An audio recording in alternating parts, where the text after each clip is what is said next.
personal ihram is. I have it stitched to the new. You can reuse an ihram. You don't have to use a new one. If you have a used one, you can wear it. Footwear for men. Any kind of footwear that you choose, this top bone has to remain exposed, right here. Okay? So, any slipper that goes like this is a great, when you go for Hajj, because it's winter, it's very hard to find slippers. Right, this is a great season. You could walk into Old Navy and buy a really cheap one for $2. You could walk into Sports Authority and buy a really expensive one for like $50, right? A lot of people like to wear Crocs. My personal favorite is Reef. They're very comfortable. And then,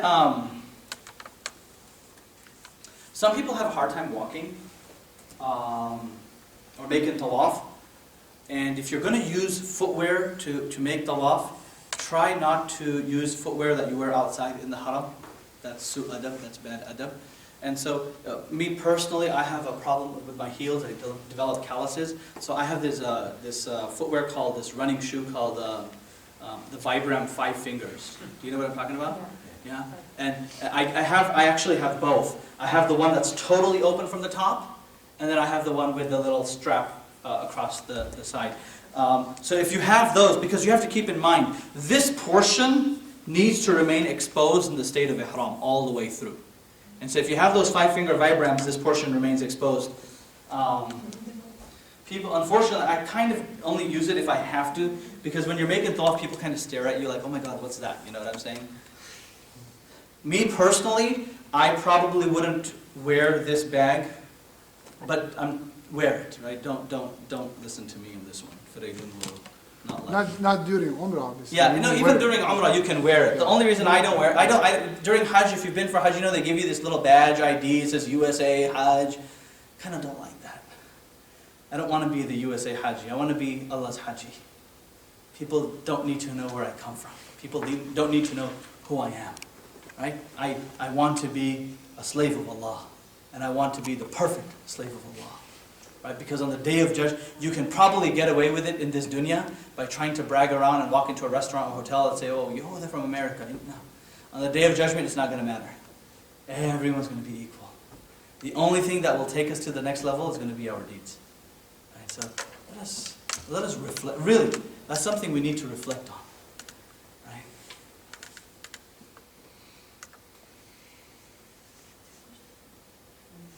Oh yeah, and you don't want to put your ihram on at the airport.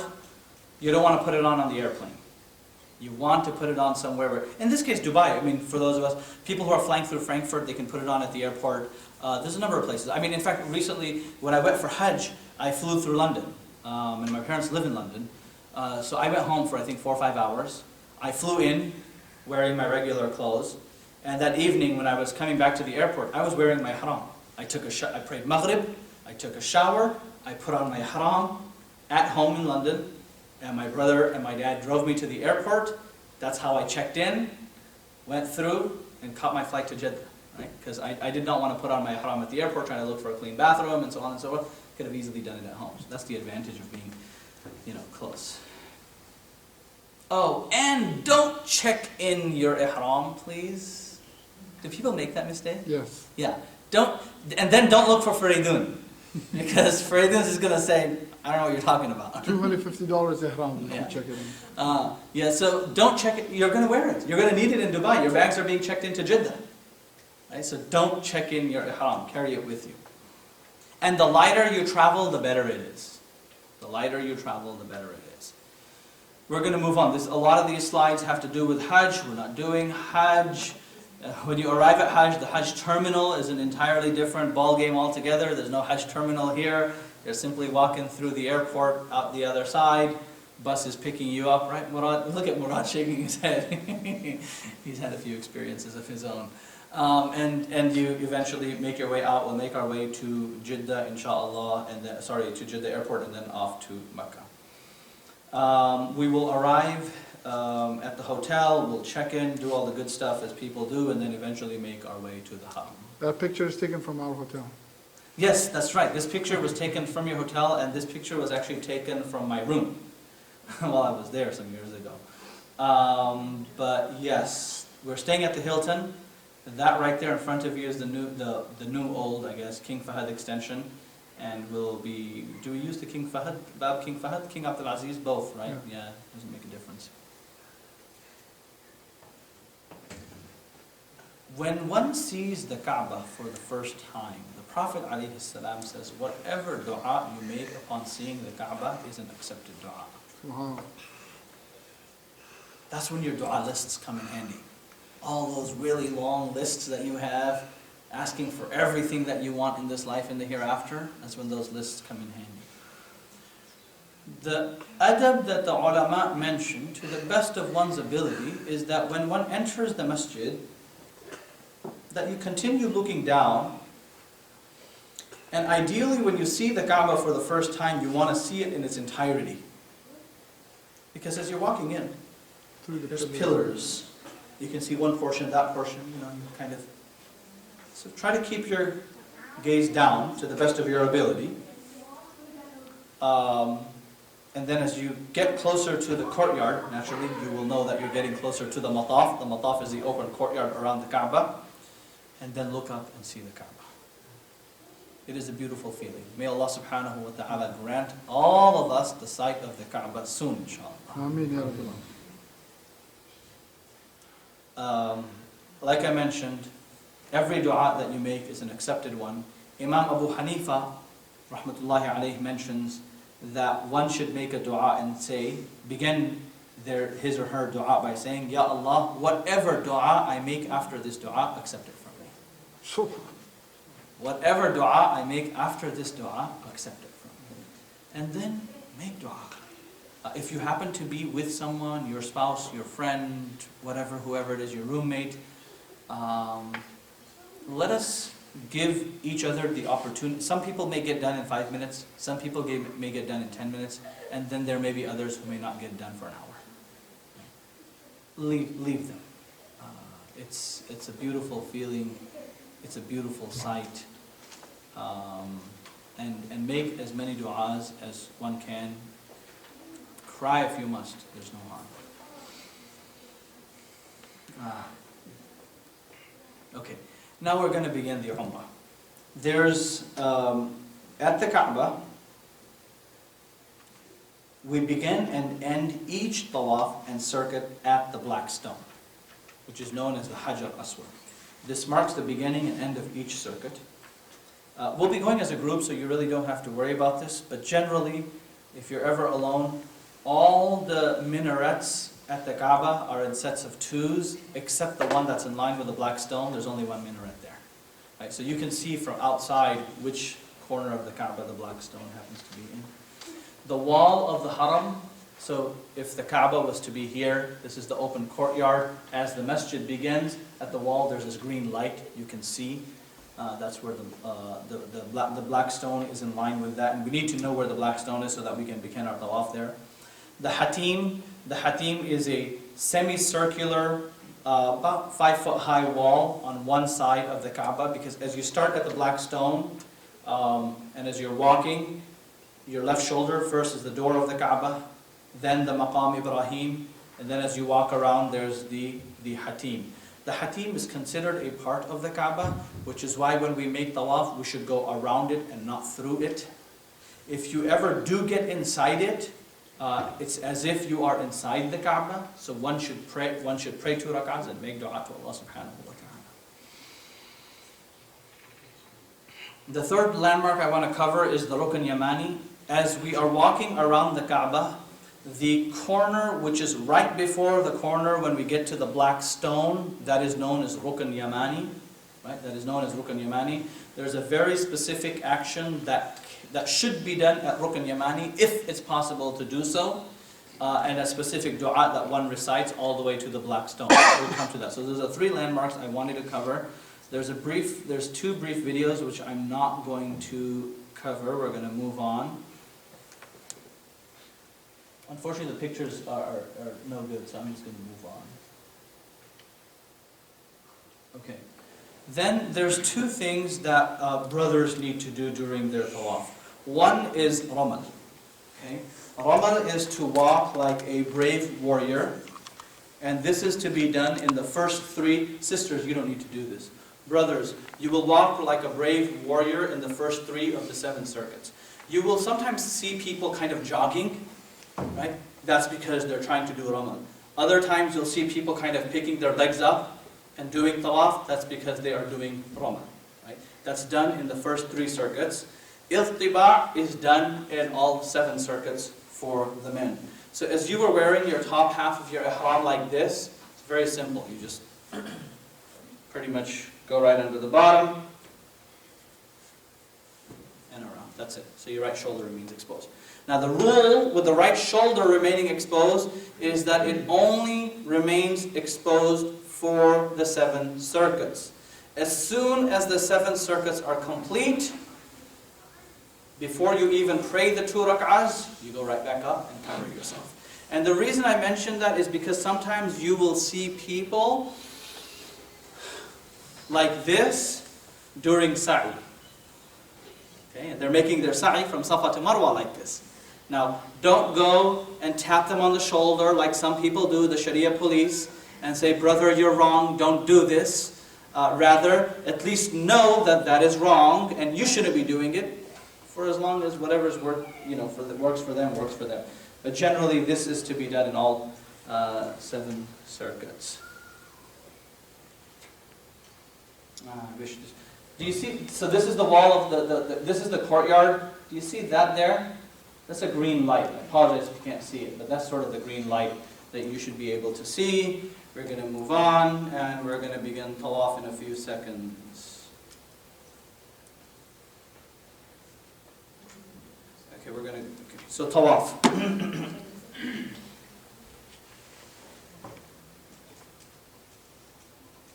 We're at the Hilton, right?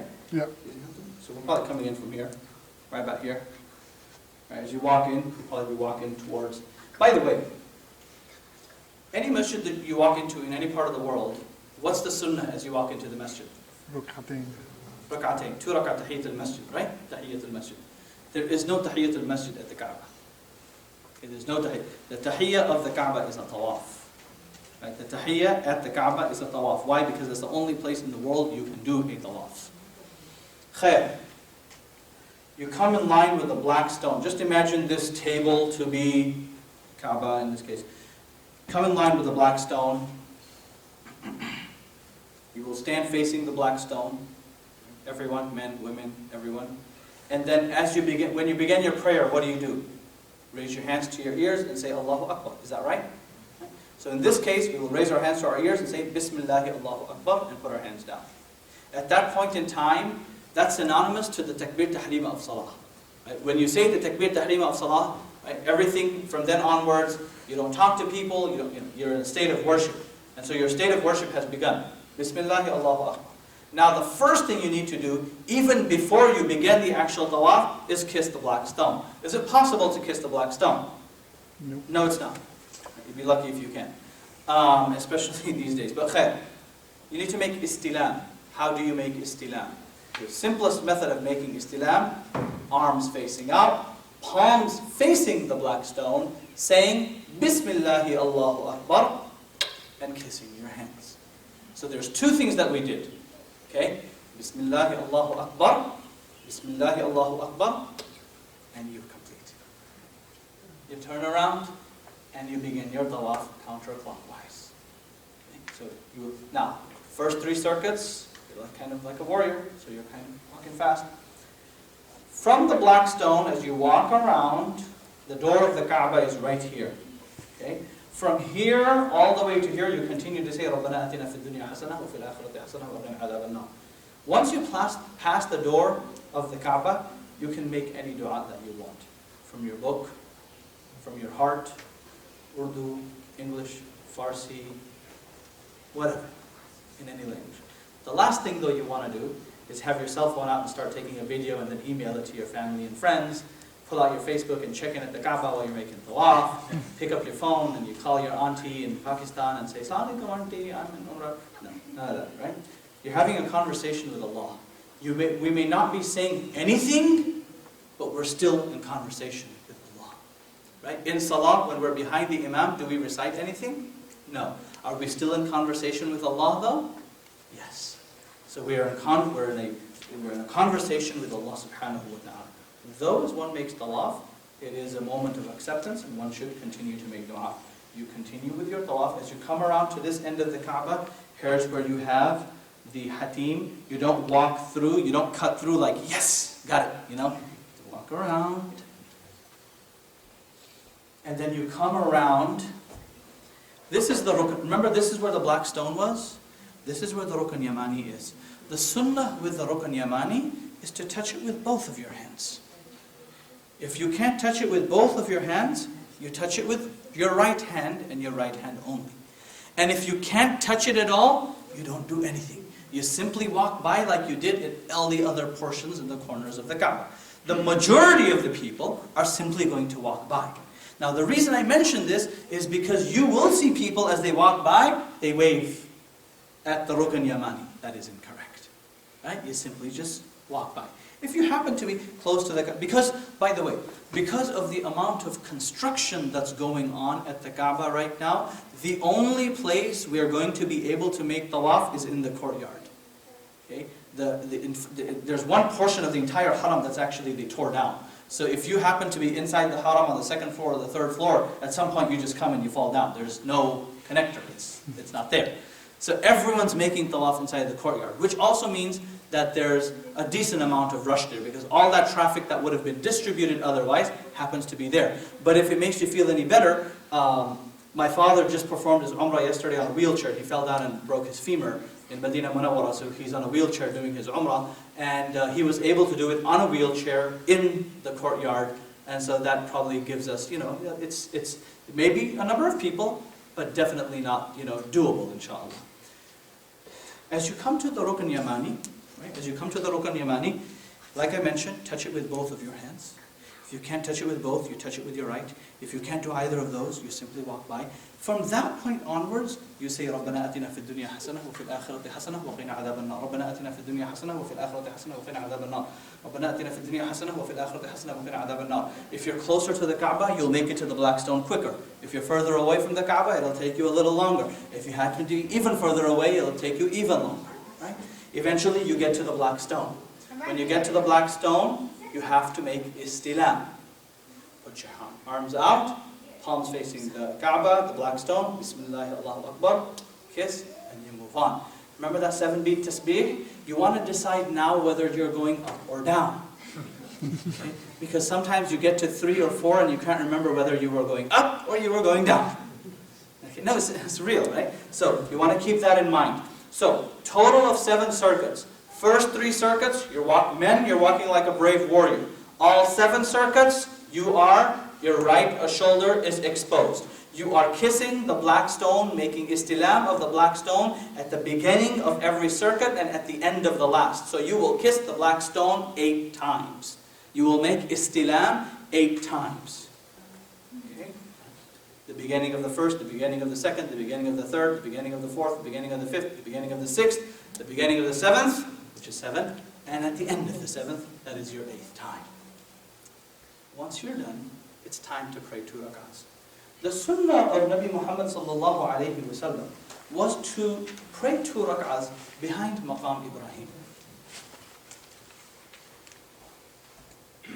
This is the black stone. You're on your final circuit. Bismillah, Allahu Akbar. You kiss. The Maqam Ibrahim is right there. You're literally walking in the direction of Maqam Ibrahim. The sunnah is to pray behind it. But the amount of people that are behind it will not allow us the ability to pray 2 rak'ahs there. You can still pray behind it, you'll just have to go about 50 feet back. Right? So you don't want to fight with anyone. People do this. People will fight, push, shove, this, that, and the other. You don't want to do that. Just move further back, pray 2 rak'ahs. Okay? Your tawaf is then complete. Now the sunnah is to drink zamzam. You will find, there used to be a time when you could go downstairs into the coolers and grab your zamzam, downstairs by the well and get your zamzam. Nowadays, you simply go to the coolers and you drink zamzam. Once you have drunk your zamzam, you will then go to Safa. Right? You will all go to Safa. Once we arrive at Safa, we'll be standing in such a way where the Kaaba will be to our left. You don't have to go all the way to the top. You can go wherever, as far, at Safa. And Again, saying Bismillah ar-Rahman ar-Rahim. There's a specific dua. Now, by the way, going back to tawaf, there are no du'as specific to tawaf other than Rabbana atina fid dunya hasanah wa fil akhirati hasanah wa qina adhaban nar. And that too specifically recited between Rukn Yamani and the black stone. And once you've made istilam at the black stone, to the door of the Kaaba. After that, any dua that you want. And even that is not a requirement. You can recite any dua for that matter. At Safa, you will stand at Safa. The Kaaba will be to your left. And you will say, Abda'u bima bada Allah. I began with what Allah began with, and recite the ayah, Inna Safa wal Marwata min sha'airillah. Verily Safa and Marwa are from the signs of Allah subhanahu wa ta'ala. Again, your sa'i will still be complete without this dua. It is not a requirement. But inshallah we will remind everyone of this dua there. Once, and then you will begin your sa'i. It's very simple. You will spend some time there making dua. According to one narration, for as long as it takes to recite 25 ayahs of Surah Al-Baqarah. Right? So what is that, about a few minutes? Right? That's the time one should spend. Though there's a very beautiful dua found in the hadith, Ya Allah, I ask you for all good. Allahumma inna nas'aluka min al-khayri kull ajilihi wa ajilihi. That which is near and that which is far. I seek protection from all evil, that which is near and that which is far. Ya Allah, I seek from you all the good that the Prophet ﷺ sought from you. And I seek protection from all the evil that the Prophet ﷺ sought protection from. Ya Allah, I ask you for Jannah and every action that brings me closer to Jannah. And Ya Allah, I seek protection from the hellfire and every action that takes a person closer to the hellfire. And this was narrated, Aisha radiallahu anha narrates this, that once she was making a very long dua, and the Prophet ﷺ asked her and said, Ya Aisha, what is this very long dua that you're making? And she says, Ya Rasulullah, I'm making dua. And the Prophet ﷺ taught her this very beautiful dua, asking Allah for all good and seeking protection from all evil. Khair, whatever dua you make, you will be at Safa, and then you will begin your journey towards Marwa. As you walk a little, there's an area closer to Safa than to Marwa. It has green lights.